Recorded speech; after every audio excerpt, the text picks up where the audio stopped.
আসসালামু আলাইকুম প্রিয় খামারি ভাই বোনেরা যে যেখান থেকে দেখছেন সবাইকে অসংখ্য ধন্যবাদ। তো আজকে একটা ভিডিও নিয়ে আসলাম।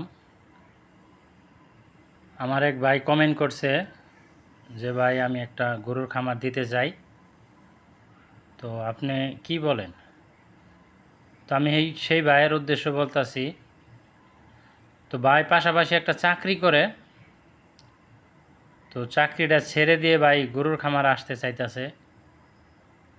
তো ভাইকে আমি অবশ্যই পরামর্শ দিব যে আপনার আগে কত ইনভেস্ট করবেন বা আপনার কত টাকা পুঁজি আছে যে আপনি চাকরিটা ছেড়ে দিয়ে আপনি গরুর খামারে আসতে চাইতেছেন। যেহেতু আপনার গরুর কোনো অভিজ্ঞতা নাই বা আগে পরে কখনো করেন নাই, তো আমার পরামর্শ থাকবো আপনি চাকরিটা চালিয়ে যান, চাকরির পাশাপাশি আপনি 4-5টা গরু পালার চেষ্টা করেন। তো কি হবে, আপনার 4-5টা গরু পাললেন এবং পাশাপাশি আপনি চাকরিও করলেন।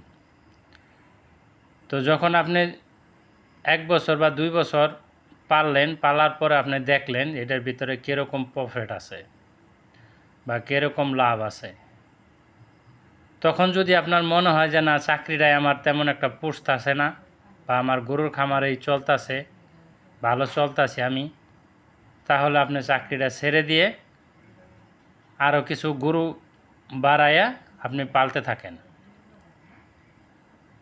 কেননা আপনি চাকরিটা ছেড়ে দিলেন, আপনি গরুর খামারে আসলেন, আপনি গরুর খামারে হয়তো বা আপনি ইউটিউব দেখেন বা অন্যান্য ভিডিও দেখেন, আপনি অনেকের ভিডিও দেখেন, প্রত্যেকে আপনি সফলতার গল্পটাই দেখায়, কিন্তু ব্যর্থতার গল্প কেউ আপনাকে শোনাবে না, কেউ বলবেও না। কারণ আমি আপনাদের বাস্তব মুখোমুখি। আমি দীর্ঘ একটা সময় প্রবাস ছিলাম, প্রবাস থেকে এসে আমি করোনার সময় থেকে গরু পালতাছি। তো করোনার সময় আমি 2টা গাভী আনছিলাম, গাভী আনে আমি বড় ধরনের একটা মার খাইছি। আমার গাভীর বাছুর মারা গেছে, পরে গাভী আমার অর্ধেক দামে বিক্রি হইতেছে, আমি ঠিকমতো দুধ পাই নেই। তো অনেকটাই সমস্যার ভিতরে আমি গেছি। তো এখন আলহামদুলিল্লাহ অনেকটাই ভালো আছি। এখন আমি হাড্ডি গাভী মোটা তাজা প্রকল্প হাতে নিছি। তো আলহামদুলিল্লাহ আমার 3টা ব্যাচ গেছে, আলহামদুলিল্লাহ আমি ভালো একটা প্রফিট পাইছি। এখন আমার 4র্থ ব্যাচ চলতেছে হাড্ডি গাভীর। তো দেখি আল্লাহ কী রাখছে এই অবস্থায়। তো ভাইয়ের জন্য আমার পরামর্শ থাকবো, আপনি চাকরিটা না ছেড়ে 4টা-5টা পালেন, পালার পরে দেখেন যদি আপনার কাছে মনে হয় যে ভালো, তাহলে অবশ্যই আপনি করেন। কারণ আপনার এই সেক্টরে অনেকটা পরিশ্রম।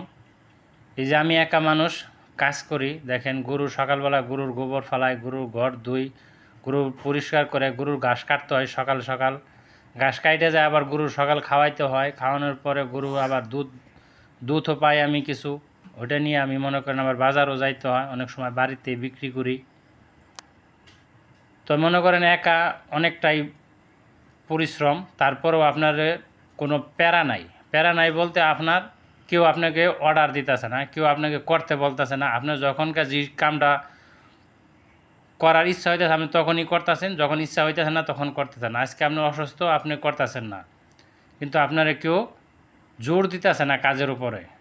আর পরের কাজ যখনকার করবেন অবশ্যই আপনাকে তার ইচ্ছা মতো কাজ করতে হবে, তার মন মতো কাজ করতে হবে। তার মন মতো না হলে আপনার নানান কথা শোনাবে। তো আলহামদুলিল্লাহ অনেকটাই ভালো আছি, দোয়া করবেন। আর যারা এই সেক্টরে আসতে চান অবশ্যই একটুখানি পরিশ্রম করতে হবে। যদি আপনি 10টা গরু দিয়ে আপনি সংসার চালাইতে চান, তো অবশ্যই আপনাকে এখানে শ্রম দিতে হবে, লেবার রাখা যাবে না। কারণ একটা লেবার আপনি 20,000 টাকা নিচে বর্তমানে পাইবেন না একটা লেবার। তো আপনি 20,000 টাকা যদি একটা দিয়ে হালান, তাহলে আপনার দেখা গেছে যে থাকবে অল্প বিস্তর কিছু থাকবে। আর ওই যদি আপনি পরিশ্রম করতে পারেন তো ওই 20,000 টাকা থাকবে, আর যেটা প্রফিট ওটা থাকবে আপনার। আসসালামু আলাইকুম, সবাই ভালো থাকবেন, সুস্থ থাকবেন।